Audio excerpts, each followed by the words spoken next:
আসসালামু আলাইকুম বন্ধুরা, সবাই কেমন আছেন? চলে আসলাম নতুন একটা রান্নার রেসিপি নিয়ে।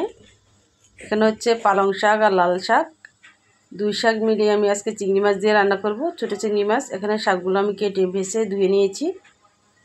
এখানে কাঁচামরিচ আছে, পেঁয়াজ কুচি আছে। ছোটো চিংড়ি মাছ বেছে কেটে নিয়েছি। ভালোভাবে ধুতে হবে চিংড়ি মাছগুলো, সেই ছোটো চিংড়ি মাছে অনেক ময়দা থাকে। চুলায় একটা প্যান বসিয়ে দিলাম, তেল গরমে যাওয়ার পরে পেঁয়াজ কুচিগুলো দিয়ে দিয়েছি। এখন রসুন বাটা দিয়েছি 1 চামচ, সামান্য পরিমাণ হলুদ দিলাম, লবণ দিলাম, দিয়ে ভালোভাবে নেড়ে কিছুক্ষণ কষিয়ে নেব। আমার প্রিয় বন্ধুরা, কে কে ধরনের শাক খেতে পছন্দ করেন ছোটো চিংড়ি মাছ দিয়ে? এখন ধুয়ে রাখা মাছগুলো আমি দিয়ে দেবো। ছোটো চিংড়ি মাছ, এই মাছটা হচ্ছে সাগরের ছোটো চিংড়ি মাছ, সাদা মাছের কালারটাও খুব সাদা। রান্নার পরে অসাধারণ একটা ঘ্রাণ বের হয়। এখন আমি সামান্য পরিমাণ পানি দিয়ে দিব কষানোর জন্য। বড় কষা পর্যন্ত অপেক্ষা করব।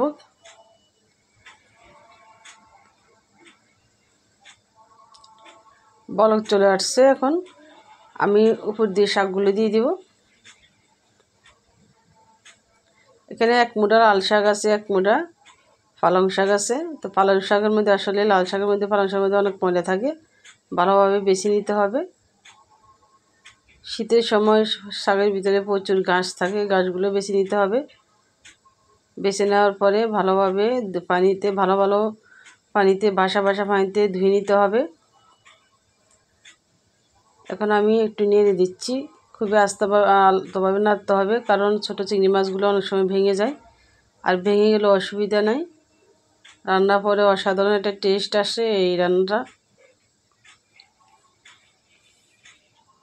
আপনারাও বাসায় ট্রাই করতে পারেন। 2 শাক মিলে মিক্স সবজি রান্না খেতে কে কে পছন্দ করেন? আমি তো খুবই পছন্দ করি। এই ছোটো চিংড়ি মাছ দিয়ে যে কোনো সবজি রান্না আসলে খুব ভালো লাগে।